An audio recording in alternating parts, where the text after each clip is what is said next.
Fala pessoal, Daniel Freitas aqui. Vou falar um pouquinho hoje sobre o XPS10, beleza? Para a galera que tem interesse no teclado, pessoal da igreja, enfim.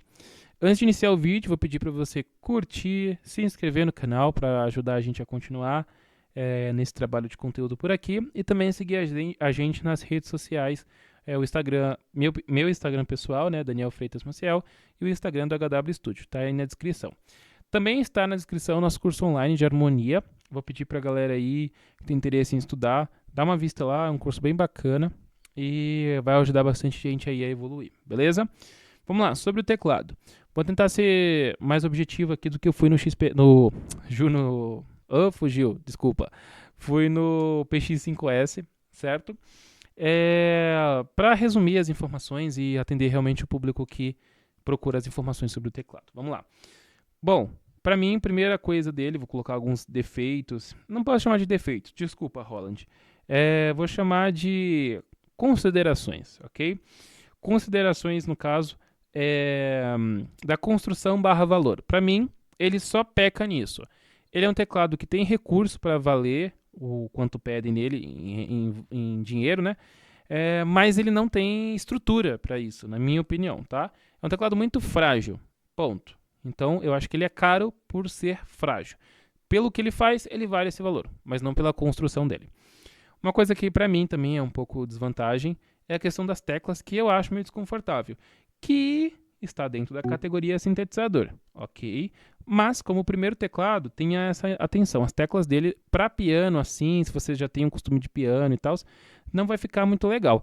Agora, se você está no seu primeiro teclado, se quer comprar um teclado mais para frente, ou um teclado melhor e tal, vai nele que dá bom, certo? Só tenha noção como eu falei antes, que a resistência dele não é uma das melhores. Então, cuidado se você for carregar ele sempre, porque ele provavelmente, com o tempo aí, vai começar a te dar dor de cabeça em questão de manutenção, ou enfim, se você tiver que movimentar muito ele. Compre uma capa bacana e um bom suporte para ele não cair. Então, teclas e construção, para mim, são as duas coisas que ele peca. Vamos lá, pontos positivos. Para mim, ele é meio um Fusca. Como assim? A construção dele não tem nada a ver com o Fusca, tá? Eu digo a construção porque o pessoal brinca que o Fusca é um carro resistente, né? Um carro duro na queda. Ele não é isso, é um carro. Eu já tô trocando tudo aqui. É um teclado bem simples e leve, assim, e tal, e com uma construção, assim, como eu falei, que deixa um pouco a desejar. Mas ele é muito fácil de fazer a manutenção, certo? Então, por exemplo, se você precisar trocar alguma peça dele, você encontra fácil no Mercado Livre ou nas assistências e tal. Se você precisar fazer você mesmo a manutenção nele, você consegue sem nenhum problema, certo? Ele tem muito parafuso, como todos os teclados têm, mas é muito intuitivo dentro dele. Só tem 3 plaquinhas lá, que é a placa do display, a placa mãe, acho que 4. Errei aí, queimei a língua aqui. E a placa dos botões principais aqui em cima da tela e a placa dos faders e pads. É só isso dentro dele, certo? E um monte de flat ligando tudo. Caso queime uma delas, é simplesmente você desplugar e trocar, ok? Ah, o Daniel tá falando, vou fazer isso, queimar o teclado e colocar a culpa em você. Não faça isso, jovem padawan. É simples, se você não quiser correr o risco, leva numa assistência. Mas eu tô falando por realidade própria, tá? Porque pra mim ele deu defeito um dia desse. Tenho ele há 6 anos já, nunca tinha dado defeito e tal. Cuido dele como se fosse um bebê, não é nem um filho, é realmente um bebê, eu cuido muito desse teclado. E ele começou a dar mau contato nos potenciômetros aqui, nos faders e tal. E aí eu falei com a assistência e tal, que é um pouco longe, só expliquei a situação, eles falaram que provavelmente ia ficar em torno de uns 600, 700 reais, porque eles teriam que trocar a placa dos faders todo lá e blá blá blá. O que eu fiz? Comprei o fader na internet, achei modelo e tal, e pedi para um amigo soldar. Ponto. Problema resolvido. Trocou o fader que estava lá e colocou um outro no lugar. Ah, podia danificar a placa. Ah, podia fazer isso. Ah, podia queimar o teclado. Ok, eu sei que eu corri o risco fazendo isso. Mas o teclado está funcionando e aparentemente perfeito, certo? Então, é um teclado aparentemente que você consegue fazer a manutenção você mesmo nele, só tem um pouquinho de curiosidade e manjar um pouquinho de eletrônica. Eu mesmo não fiz, porque a solda teria que ser feita na placa. Não tenho costume, o ferro de solda teria que ser um ferro de solda 220 ou tal para derreter rápido a solda, que é uma solda de fábrica, né? Então uma solda dura e tal. Então, eu preferi levar lá pro menino, é um senhor, na verdade, já, mas ele mexe com eletrônica, com certa TV, com certa um monte de coisa assim, então ele tem costume em fazer essas soldas. Só expliquei pra ele a situação e ele, em 3 minutos, fez a parada lá pra mim e nem cobrou nada. Eu ainda paguei um salgado lá pra ele depois. É coisa que a assistência técnica cobraria R$ 500, R$ 600, enfim, certo? Bom, então pra mim ele é um teclado muito fácil assim de você fazer você mesmo essa manutenção e até consertar dependendo do caso. Mostrando um pouquinho dele aqui, do meu, cadê o meu? Tá aqui. Vamos lá, sobre os timbres. O pessoal fala que o piano dele é ruim. Na minha opinião, não é o piano dele que é ruim. O conjunto de teclas dele não favorece o som de piano. Ponto. Joguei na mesa e saí vazado. Certo? E essa é a observação que eu tenho. Eu acho que tem um bom som de piano, mas as teclas não ajudam ele. Certo? Então fica um som meio genérico, porque você não tem uma mecânica legal nas teclas para isso. Ele tem a proposta de sintetizador, então é mais para sons sintetizados mesmo, tipo synths, resumidamente.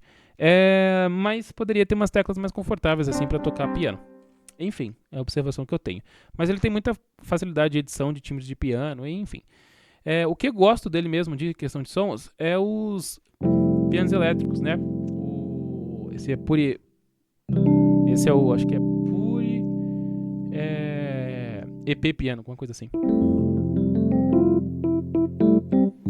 Pra mim são muito bons. Se vocês quiserem vídeos de som dele, tem muito na internet, então eu não vou ficar passando muito timbre aqui, mas estou falando os que eu realmente acho que vale a pena dele. Os pianos elétricos estão nessa categoria, ó. É muito legal, é bem aberto. São realmente muito, muito bonitos.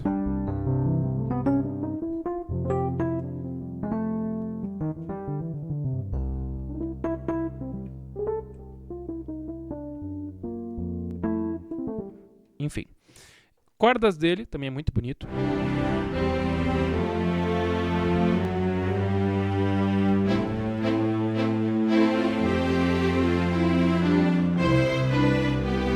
Ótimo. Todos os sons de cordas dele são muito bonitos. Órgão tá um ponto que eu acho que a Roland peca. Eu não gosto disso daqui, ó. Do pitch bend e do moduléu junto. Assim, sem ele ficar, certo? Quem conhece os teclados da Casio e os teclados da Yamaha, saca que o pitch bend e o moduléu, você aperta e ele fica, né? No caso, por exemplo, você pega acho que é o pitch bend, ele tem essa volta, normal, que você empurra ele volta sozinho. Mas, se não me engano, acho que é o moduléu, ele fica quando você empurra. Esse daqui não fica. E aí, o que acontece? Quando você vai tocar, por exemplo, um órgão, você tem que ficar segurando para a Leslie ficar ativada. No Juno DS e no Juno DI, eu acho, se não me engano, ele fica sozinho. Então, eu fiz isso, apertei aqui, ele vai ficar ativado. E funciona como se fosse um botão. Se eu aperto de novo, ele desativa. No XPS 10, no XPS 30, pelo que eu testei, não. Certo? Ele não fica. Pra mim, isso é um defeito. Tocar órgão desse jeito é quase que impossível. Você ficar tendo que ficar uma mão direta aqui segurando a Leslie. Se alguém souber de alguma configuração que mude isso nos comentários, pode escrever lá, enfim. Mas tem uns efeitos que você consegue vir já com os órgãos prontos. Legal, mas eu queria conseguir fazer em mais, né? Por exemplo, esse aqui vem com a Leslie ativada o tempo todo. Mas eu queria colocar nesse. Tem que ficar segurando, enfim. Eu não acho legal isso daí, não. Pra mim é um defeito, uma coisa que a Roland pega um pouco. Mas a proposta do teclado é isso porque ele é um sintetizador. Ok, entendo, mas tem gente que vai usar ele como primeiro piano, primeiro teclado.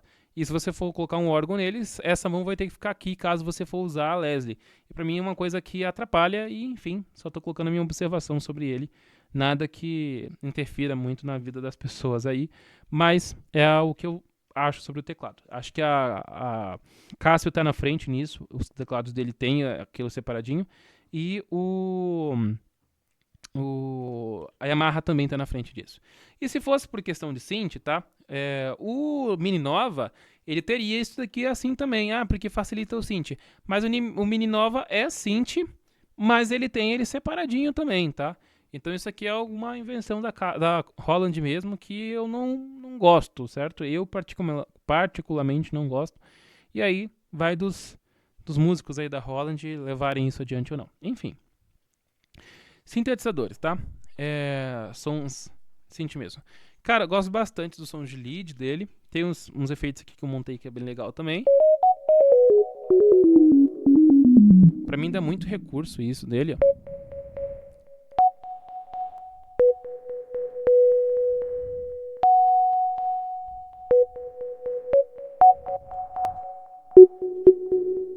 Um pouco alto, né?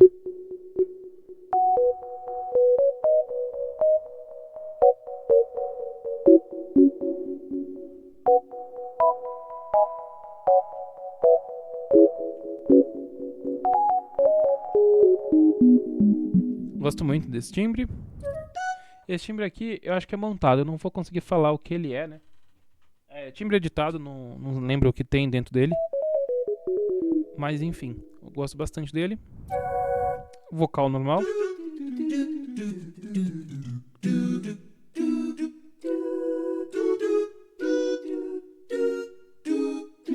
Gosto, uso bastante. Esse timbre aqui é bem legal.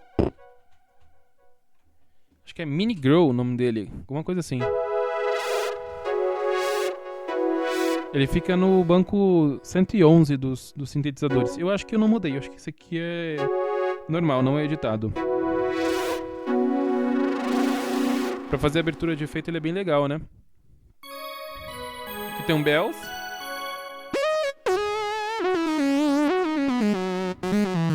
Um synth mais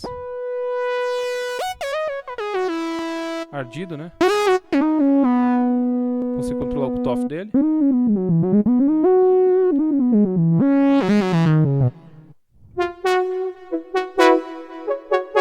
Um duck.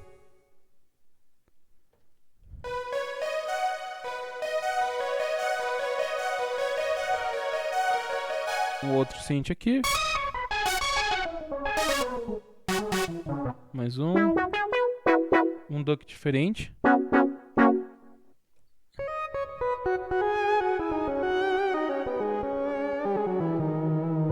E um outro synth. Certo? Então ele tem muita variação de sintetizadores, ok?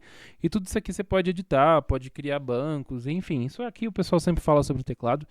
E eu mostrei aqui alguns dos timbres que eu mais uso e a ideia era mais essa mesmo e não mostrar os timbres que vem nele, tudo que vocês já acham bastante por aí. Queria colocar algumas observações que eu tinha sobre o teclado e foi o que eu falei no início. E eu acho que basicamente é isso aí sobre ele. É um bom teclado, dependendo da sua realidade. Se for movimentar muito ele, pensa duas vezes, porque ele não é muito resistente. Se for cuidar dele bem direitinho e tal, então vale a pena e tal. Piano.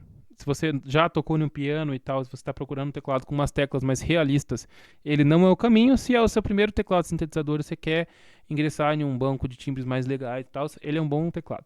Ele também é controlador MIDI, né, que o pessoal sempre fala e tal, você consegue ligar ele no notebook, controlar os timbres. E é isso, certo? Então, pessoal, esse foi o vídeo de hoje, espero que vocês tenham gostado.